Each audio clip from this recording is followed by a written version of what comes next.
Hello, my book and wax friends. I'm Amber. If you're new, welcome. Welcome back if you're returning. Today's video is all about my most anticipated new releases for the month of June because it is almost June. And so I want to share the ones that I'm looking forward to the most. Of course, this is not every single book that is coming out in June because that would take forever. But these are some of the ones that for sure piqued my interest. So let's jump into it. The first one, and I do have my reading glasses, I did remember them just in case. So the first one is called Little Miss Goody Two Shoes, and this is a clean romance as far as I know, and it is about a girl named Sadie Summers. She has spent her entire life being exactly who everyone expects her to be. Responsible, reliable, rooted in Dusty Hollow, Texas. But somewhere between checking boxes, keeping the peace, and making sure everyone else is taken care of, she forgot what it feels like to choose herself.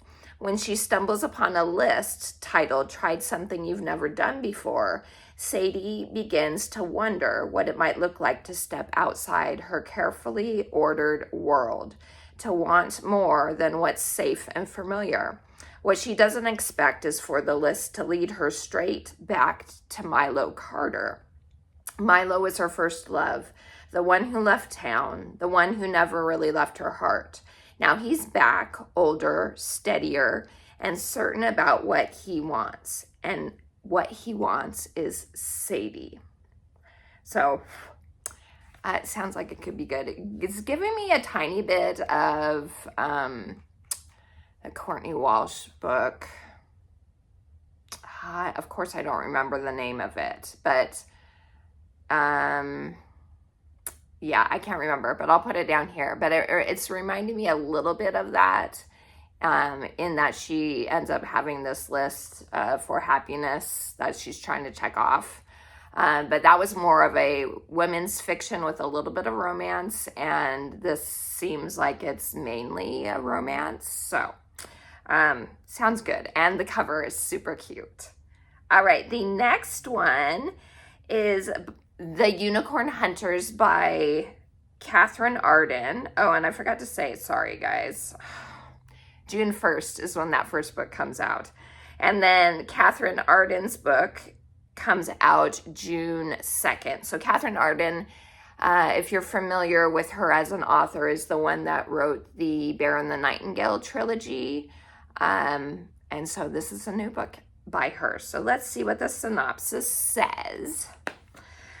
With her country's future and her own life at stake, an orphan duchess must journey into a world of myth and there discover a power that may be her salvation or her demise in this enchanting new novel. Anne of Brittany was a child when her realm was invaded, her home besieged, and her royal family her royal father driven to his death. Now her treasury is empty, her land occupied by her enemies, and she is ordered under threat of renewed war to become queen of her conquerors and marry the King of France. This marriage means her country's annexation, but Anne promised her father that Brittany would never be conquered. Defiantly, she betroths herself in secret to France's greatest enemy. But in a world where courts may spy on each other by magic, there's only one way to solemnize this illicit union, and takes her court deep into the legendary forest, where the court diviner's skills cannot reach. The world thinks they are only a hunting party, coursing after unicorns, but that is a lie, a trick. No one in living memory has seen a unicorn. All Anne wants is the secret wedding, which is her only hope of salvation. But when, against all hope, a unicorn appears and a stranger out of legend stumbles from the trees and falls at her feet, Anne is plunged into a world of enchantment where a doomed sovereign might find the power to change her own and her country's destiny. So, I'm about to sneeze you. Excuse me, guys. Sorry about that. That one sounds good. So historical fantasy. is what it sounds like, which was what Her Bear and the Nightingale trilogy was as well. Historical fantasy, a little bit of romance, adult fiction. So, sounds like it could be good for sure. And let's move on. The next one is Shadow Reaper by Lynette Noni. She is the author of the Prison Healer series. If you're familiar with that, it's a trilogy. I've read the first book. I enjoyed it and haven't gotten around to the other two, but I did enjoy the first book. So this is a YA fantasy. Yeah, a YA fantasy romance, and it comes out on June 2nd as well. So this says, never bargain with Reaper. The city of Aravel is in peril, plagued by a deadly black mist that kills all it touches, and reapers who roam the streets, stealing magic from innocent children in their thirst for power. 17-year-old Viridia Solace has trained for years to hunt these reapers, but their ranks keep growing. Led by a man who murdered her parents, the notorious Reaper priest.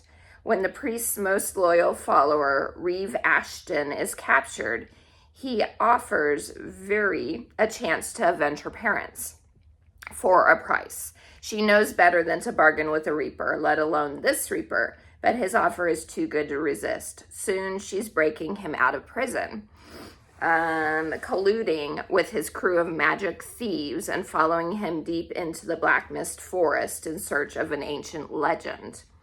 All so they can stop the Reaper priest's plot to doom the city. That sounds good. That sounds really good. And I know this is one of the book boxes I'm getting. I'm a spoilery person when it comes to my subscription special edition boxes. I like to know what they are before I get them. That way I can choose whether to skip or not. And I know this is one of them, and I am excited to get to this one. So that is Shadow Reaper. The next one, this I know is a clean fantasy romance, and it is Liar in the Hollow Court by Bethany, how do you say her last name? Well, you'll see what it is right here. You can see what it is. Atazada. I'm sorry. I know I'm not saying that right, but you can see what it is. So this also comes out June 2nd. And like I said, it is a clean fantasy romance. It looks like it says young adult fantasy romance. So let's see what this is. So it's a standalone as well, according to this. And it says, let's see, Bryn never believed in fairy tales until one stole her mother. Everyone says she ran off, but Bryn saw the truth. Her mother was taken by something not quite human. When her father and sisters vanish next, dragged into the winter woods by the same strange creatures, Bryn follows and falls head over heels into the Hollow Court, an underground Fae kingdom rife with dangerous bargains in a realm where Fae can't lie. Bryn's human ability to do just that becomes her greatest weapon. It gives her leverage when dealing with Soren, a handsome, unreadable Fae who offers help in exchange for the power of her words. But there's always a cost. The more she bargains, the more tangled everything becomes. When a mysterious Fae prince provides Bryn with a shortcut to the truth, she must decide who to trust as the veil between worlds begin to close. So it sounds really good, and look how cute this cover is. That is also what drew me to it. So, Liar in the Hollow Court. After that is one I'm very excited for. Speaking of Courtney Walsh, it's her newest book, which is called Brighter Than Before. This comes out June 8th. And let's see what the synopsis is. Oh, there we go. The Happy Life of Isadora Bentley was the other one I was trying to remember when I was talking about earlier. That was the other book. So there you go. So that this one is brighter than before. And it says, in her 40s, newly single in the Windy City and reeling from a major life shakeup, Claire Caradick finds a reset in the most unlikely of places, a dating profile set up by her adult daughter. From let's see, Claire did not plan to end up mid-40s with a daughter studying in London and an unfortunate discovery that her husband is not the man she thought he was. In fact, he's the exact opposite of a faithful, loyal, kind, and good-hearted spouse. And the discovery of his real nature and lack of remorse leads her to do what she never thought she would, divorce him. After a year of wallowing before hitting rock bottom in public, unfortunately, Claire realizes she needs to finally answer the question her therapist asked her all those months: what do you really want? It was a question she couldn't answer then, but now she knows it's time to figure it out. It's the turning point that leads Claire to change her life. And not just a little, a lot. She sells her house in Denver and moves to the city she's always had her heart. That's always had her heart, Chicago. With the help of nosy neighbors, new friends, and a daughter who sets her up on a dating site from across the ocean, Claire begins to answer that big, important question by figuring out what she wants and how to live life on her own terms. So this is a clean romance and contemporary romance.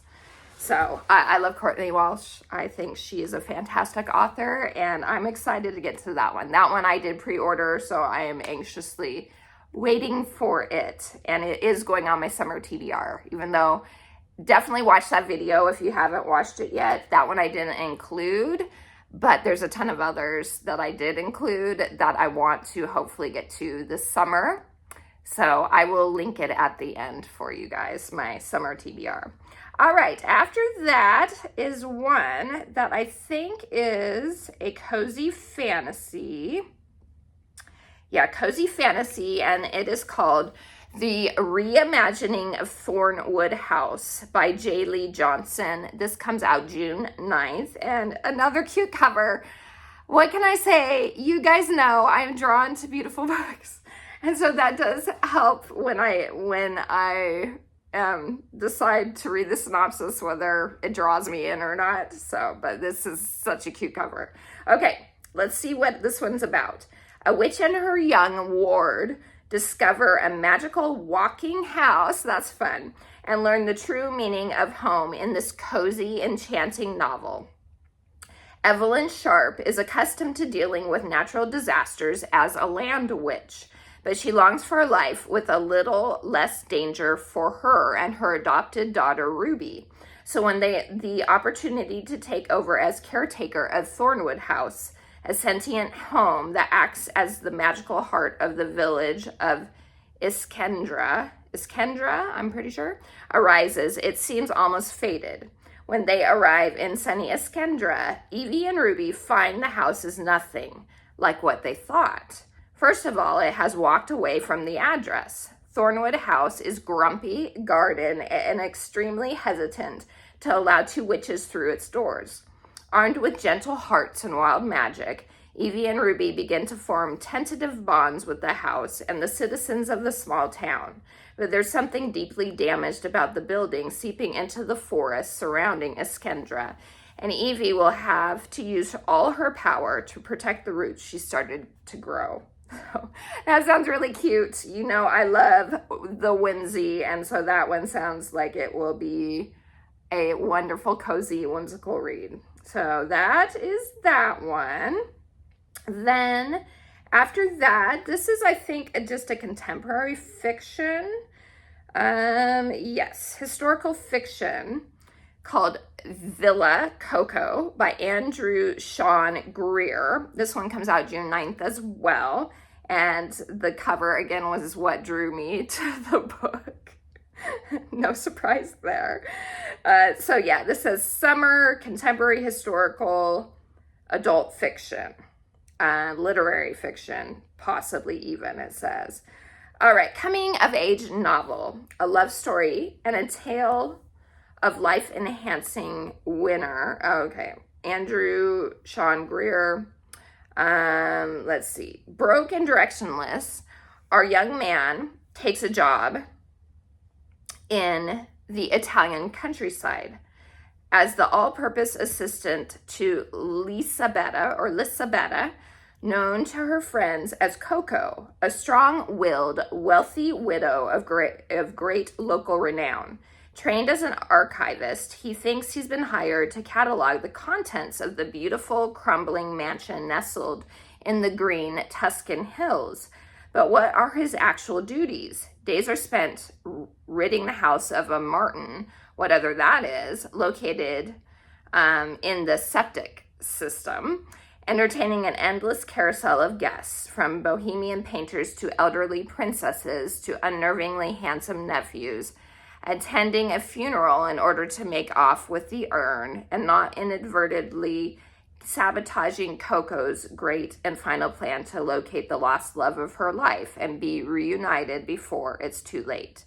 As summer turns into autumn and the Italian countryside begins to work its magic on our protagonist, the secrets of Villa Coco and its inhabitants are slowly brought to light, and with them an unforgettable story of the enduring power of friendship. So I enjoy a book with an older protagonist or a semi-protagonist, because it looks like she's not the actual main character, but she is definitely a big part of the story.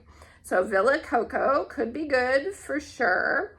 Okay, the next one is called No Ordinary June, and it's the first book, it looks like, in a new series called The Fairmonts. This is by L.N. Jacobs, and perfect, that is coming out in June when it's called No Ordinary June. This, did I say June 11th? That's when it comes out, yes. And this is I think this is a clean Regency romance. Yeah, sweet Regency romance. Let's look at the synopsis of this one. Miss June Fairmont. Okay, No Ordinary June, so her name is June. Second daughter to Baronet Fairmont, believes in true love. Gregory Kendall, Earl of Kendall, believes in practical arrangements. One dance, that's all it took for Gregory to decide June would make an adequate Countess of Kendall. The next morning, she overhears him presenting her father with a marriage proposal, complete with a list evaluating her suitability. When she bursts into her father's study, fury barely contained, Gregory has the audacity to look amused. Worse, he offers a wager. He'll give her 1 season to find her perfect romantic match. When she inevitably fails to find this true love, and he's clearly certain she will, she'll accept his practical proposal. June agrees instantly, let him watch her prove that love conquers logic. But Gregory proves an insufferable shadow through her season, offering him pragmatic assessment. Let's see. Sorry, I just lost my spot. Let's see. Offering his pragmatic assessment of every swooning poet and debt-ridden rake. Somewhere between his dry observations and brutal honesty, June makes a horrifying discovery that she's starting to enjoy his company. His wit makes her laugh. That insufferable smirk becomes almost attractive. 1 season, 1 wager, and a growing suspicion that the real danger isn't losing the bet, it's winning it. So that sounds fun. That sounds like a fun time. I am a fan of historical Regency books, so they are my favorite. All right, next up is The Someday Garden. This is by Ashley Poston. This is her newest book. I've read 1 book by her. I started another one and I DNF'd it.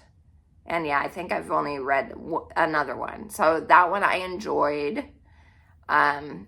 Almost 5 stars. It had a couple open door scenes though, and a bit of language, and so I couldn't get those 5 star feels from it because of that. But it was the 7-year time slip. Is that, or 7-year slip? The 7-year slip, I think is what it's called. Anyway, I did really enjoy that one. Her books always have magical realism elements in it that I do enjoy, along with the romance in it. So this comes out, I don't know if I said this one that we're talking about now, comes out June 16th. And it is, the 7-year slip. I just got it right. So the 7-year slip was the one I did read. And magical realism, contemporary romance. So let's look at the actual description for you guys. The new head gardener at the enchanting Lilymore House stumbles upon a secret garden with a mysterious man trapped inside, in the next magical novel from Ashley Poston. When Sophie Dreer plans her escape to coastal Maine for the summer for a temporary job revitalizing the storied grounds of Lilymore House, she doesn't expect to fall in love. But she does, with the beguiling land, the fragrant flowers and the towering hedge maze, with the quirky staff and the enigmatic woman who owns the place. And then the door appears, never in the same place twice. It leads her to a secret and unfinished garden with a frustrated thundercloud of a man trapped inside. This mysterious garden is not the only sign that the future of Lilymore is unstable. The foliage resists Sophie's careful nurturing. Vines threaten to strangle the hedges, and the manor's owner has wild ideas about who will take over when she retires, including her inconveniently attractive nephew, who is also there just for the summer. Despite herself, Sophie has come to care for the residents of Lilymore, just as much as she cares for its grounds. With the help of one man on the outside of the secret garden and one man on the inside, she might be the only person who can figure out exactly what Lilymore needs to bloom once more. So, I don't know. It looks like there may be a love triangle. Sometimes I'm fine with love triangles, sometimes I'm not. So we shall see. But as I said, I'm a fan of magical realism in a story. So I'm excited to possibly try that one this summer. Okay, the next one is also a magical realism type of romance. It's called Romantic Hero by Kirsty Greenwood. This also comes out June 16th. And let's see, a heartbroken romance novelist is forced to address her writer's block when the villainous cowboy character from her book shows up in the real world, desperately in need of his own happily ever after. And that's all I'm going to read. That sounds really fun. So very cute. Sounds like it will be a fun time. So that is Romantic Hero. All right, moving on. I have 2 more. This one is called All We Hunger For by Anna Mercier. It comes out June 23rd, and it is described as a young adult fantasy, possibly leaning a little cozy, because let's read the synopsis together. I was like, oh, this kind of seems like it might be a little cozy. So let's check it out. A young woman sneaks her way into a magical baking contest. So right there, that seems like a cozy fantasy to me, but it might get a little more dangerous than that. But she gets pulled into an elusive aristocrat's lavish world and his nefarious plan as rebellion brews in their city. Okay, so yeah, it seems like it may be a little more than cozy. Let's see. Magic comes alive through artistic skill. Alara Rousseau knows she'll never be selected for the object d'art. The high-stakes baking competition will elect a new sovereign to join the ruling council, and someone from the slums would never be considered. But when a brooding figure from her past sneaks her into the object, I don't know, it's French. It's French. I don't speak French, so I apologize. Alara has the chance to compete for a better future, as long as no one uncovers her traitorous secret. Nicholas Dupont will do whatever it takes to impress his powerful father, Sovereign, who hasn't officially recognized his son. Like handpick a contestant to win and become his father's political pawn. But Alara is more than he bargained for. She ignites his own subdued passions. Against all odds, Alara excels and becomes a hero to the city's poor, all while Nick's faith in his father crumbles, and the sparks between them burn brighter. As the competition heats up, Alara and Nick must choose: fight to win the competition and secure the future of safety for them both, or use the power of Alara's art to spark a revolution. So that seems like a very unique synopsis, despite the trial aspect, which has come into popularity again lately. But it's a different type of trial. And that sounds really, that sounds like it could be really good. Okay, so All We Hungered For. And then the last one for June is called When Dealing with Dragons. This is by Dana Swift, and it comes out June 30th. And this one is described as dragons, have dragons in it, YA fantasy. It says cozy as well, so there might be a little bit of coziness going on, and fantasy romance. So, but it's YA, so hopefully it'll be a clean fantasy romance. Okay, let's check out what this one's about. Bonding with dragons gave humans magic to craft metal. Now, two school rivals have to work together to protect a priceless secret, all while fighting their growing attraction to each other. It says copper crafter Farron Walsh is set on following in her father's footsteps to become a dragon veterinarian. The only thing more powerful than her love for these magnificent creatures is her hate for those who exploit them for their precious metal. That includes her classmate, an arrogant dragon racer named James Murphy, whose silver crafting family represents the worst of human greed and dragon abuse. Plus, he's the biggest competition to the college scholarship she desperately needs. When James strong-arms his way into interning at her father's dragon sanctuary for the summer, it puts everything at risk. Farron isn't just the plain copper crafter she seems. She's hiding a secret that could not only change her life, but their society as a whole. And James, trying to find refuge from his controlling father, harbors his own secret, a years-long crush on Farron. Hating James might be harder than she thought, but Farron can't risk getting too close. The fate of an endangered species is at stake. So that sounds fun. I think that it could be good. I'm always a fan of dragons, so that could be good. That's for sure. So that's it, you guys.